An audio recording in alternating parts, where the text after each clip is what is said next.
The great G.K. Chesterton told us that a moral standard must remain the same, otherwise it is not really a standard.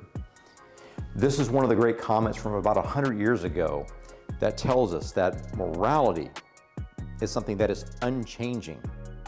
Not only is it consistent across all of the world's great religions and humanities, but is also consistent across time.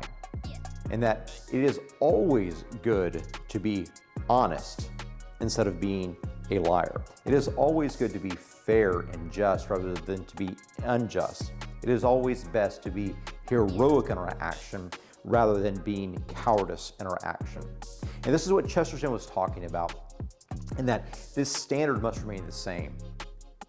The Nietzschean worldview, on the other hand, is something that backs away from this, that it wants everything to be conforming to that which we would internally desire to be. Meaning, it wants us to set up on our own, to be the determinant of our own hierarchical system, in that we would be the determinants of the ethics, that the ethics would be able to be changing and be able to be conforming to our desires. This is not the truth about ethics. And within our own ethical framework, we must realize that we ourselves are responsible to a higher conforming governing over our actions.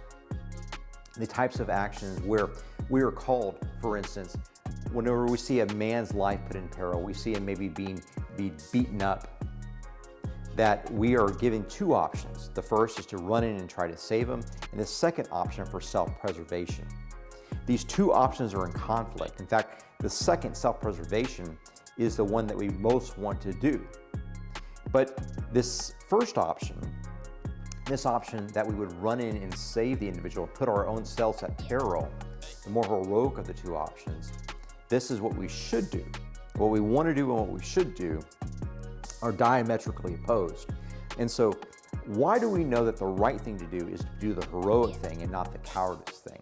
It's because we have something above it judging those two things that the Nietzschean worldview does not want to be able to assent to. It wants to back off from that, provide a relativistic type of worldview. And this is why, as leaders, we must be standing on a firm foundation that is based on moral integrity, leadership, and the heroic underpinning of what we believe to be truth. You know, I think it was John F. Kennedy that made the comment that the greatest possible evil is that whenever we see a moral injustice, that we do not stand up against it, that we do not fight against it, that this is the greatest moral tragedy, this is the greatest evil, that leaders do not stand up and fight against injustice and a breaking of the moral law. And so we, my friends, must adhere to this as leaders.